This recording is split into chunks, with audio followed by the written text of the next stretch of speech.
সুপ্রিয় দর্শক মন্ডলী, কেমন আছেন আপনারা?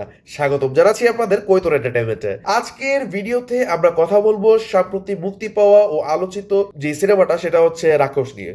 সিনেমাটা দেখার পরে সত্যি কথা বলতে একটা জিনিস আমি বুঝলাম যে বাংলাদেশি কমার্শিয়াল সিনেমা এখন আগের থেকে আরো অনেক বড় স্কেলে যাওয়ার চেষ্টা করছে। হ্যাঁ, এই জিনিসটা আবারও প্রমাণ করে দিলেন পরিচালক মেহেদী হাসান। মানে রাক্ষস সিনেমাটা বলতে একটা অ্যাকশন, ভায়োলেন্স 18+ বলতে পারেন, ঠিক আছে, যে 18+ সিকোয়েন্সের কমার্শিয়াল সিনেমা আর কি। গল্পের থেকে আসলে presentation, character build up, world building আর ব্যাকগ্রাউন্ড মিউজিক মানে সবচেয়ে বেশি গুরুত্বপূর্ণ থাকে এই সিনেমাগুলোতে। এই সিনেমার গল্পটা যদি আমি একটু সংক্ষেপে বলি, তাহলে আমরা বলবো যে সিয়াম আহমেদকে আমরা একটা চরিত্রে দেখতে পাই যে একজন ইউনিভার্সিটির প্রফেসর এবং একটা বড় অস্ত্র তৈরি করার মালিকের ছেলে। মানে তার জীবনে দিয়া নামের একটা মেয়ের সাথে সম্পর্ক তৈরি হয়, কিন্তু সেই মেয়ের জীবনে আরেকটা ভয়ঙ্কর ক্ষমতাবান মানুষের প্রবেশ ঘটে, আর এরপরেই শুরু হয় সংঘর্ষ, প্রতিশোধ, ভায়োলেন্স আর পাওয়ার গেম। সিনেমার প্রথম হাফটা মূলত হচ্ছে ক্যারেক্টার বিল্ড আপ, রিলেশনশিপ এবং সিনেমার যেই ওয়ার্ল্ড বিল্ড আপ সেটা তৈরি করতে চলে যায়, কিন্তু সেকেন্ড পার্টটা হচ্ছে পুরোপুরি ভায়োলেন্স আর অ্যাকশনে ভরা। যারা অ্যাকশন আর ডার্ক কমার্শিয়াল সিনেমা পছন্দ করেন তাদের জন্য দ্বিতীয় হাফটা অনেক বেশি মানে উপভোগ্য হবে। এই সিনেমার বড় একটা শক্তিশালী দিক হচ্ছে এর যে ভিলেন ক্যারেক্টারগুলো আছে সেগুলো এই সিনেমায় একটা বা দুইটা ভিলেন না, মানে অনেক বেশি ভিলেন আছে। প্রত্যেকের আলাদা আলাদা স্টাইল, অ্যাটিটিউড আর স্ক্রিন প্রেজেন্স আছে, যে জিনিসটা খুব ভালো লেগেছে আমার কাছে। বিশেষ করে ভিলেন হিসাবে সোহেল মন্ডল খুব ভালো পারফরমেন্স দিয়েছে। তার ডায়লগ ডেলিভারি, তার বডি ল্যাঙ্গুয়েজ, তার স্ক্রিন প্রেজেন্স সবকিছুই ছিল খুব পাওয়ারফুল। হ্যাঁ, এছাড়া নায়িকা হিসাবে সুস্মিতা চ্যাটার্জি মোটামুটি অভিনয় করেছে, খুব আহামরি কিছু একটা না হলেও তার কাছে সে ঠিকঠাক করতে পেরেছে অ্যাটলিস্ট। আরেকটা গুরুত্বপূর্ণ ক্যারেক্টার জিল্লু চরিত্র যে ও করেছে, সে খুব ভালো একটা স্ক্রিন টাইম কিন্তু পেয়েছে এবং তার কিছু ডায়লগ দর্শকদের ইমোশনালও কিন্তু করে দিয়েছে। জিল্লু খায়া দে।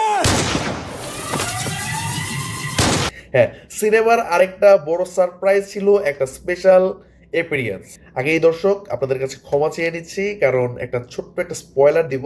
সেটা হচ্ছে, যদি আপনারা স্পয়লারটা না শুনতে চান তাহলে আপনারা একটু ভিডিওটা সামনে এগিয়ে নিতে পারেন। এই স্পয়লারটা হচ্ছে, এখানে আমরা সাকিব খানের উপস্থিতি লক্ষ্য করতে পারি। হ্যাঁ বন্ধুরা, আপনারা ঠিকই শুনছেন, মেইন ফোকাসই ছিল এই জায়গাতে। তো সাকিব খান আসলে এই সিনেমাতে কিভাবে আছে, কেন আছেন, কিভাবে আছেন, এটা জানতে হলে অবশ্যই আপনাকে এই সিনেমাটা দেখে ফেলতে হবে। এই জিনিসটা মূলত একটা ইউনিভার্স তৈরি করার ইঙ্গিত দিচ্ছে।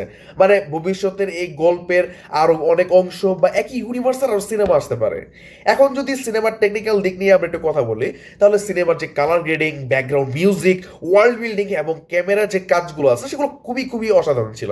অনেক জায়গায় মনে হয়েছে যে সিনেমাটা হলিউড বা সাউথ ইন্ডিয়ান কমার্শিয়াল স্টাইলে বানানোর চেষ্টা করা হয়েছে। তবে কিছু কিছু অ্যাকশন সিন দেখে বোঝা যায় যে বাজেট সীমাবদ্ধতা ছিল। যদি এই সিনেমায় আরো বড় বাজেট থাকতো তাহলে অ্যাকশন সিনগুলো আরো বেশি ভালো হতে পারতো। লোভে আর লোভে পাপ আর পাপে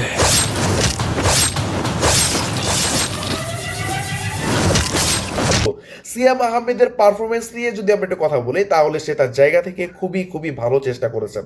তার অ্যাকশন, তার লুক, স্ক্রিন প্রেজেন্স সবকিছুই একদম ফাটাফাটি ছিল। তবে কিছু জায়গায় ডায়লগ ডেলিভারিতে একটু জোর করে ভারী ভয়েস দেওয়ার চেষ্টা মনে হচ্ছে আর কি।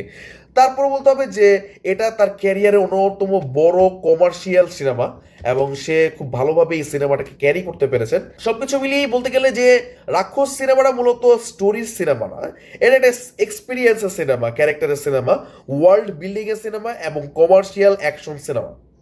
বরবাদ সিনেমার পর এটাকে একই ইউনিভার্সের আরেকটি বড় স্টেপ বলা যেতে পারে। পরিচালক মেহেদী হাসান হৃদয় যদি ভবিষ্যতে আরো বড় বাজেট নিয়ে কাজ করতে পারে, তাহলে আমি বলে রাখি যে বাংলাদেশের কমার্শিয়াল সিনেমা আরো অন্য লেভেলে যেতে পারে।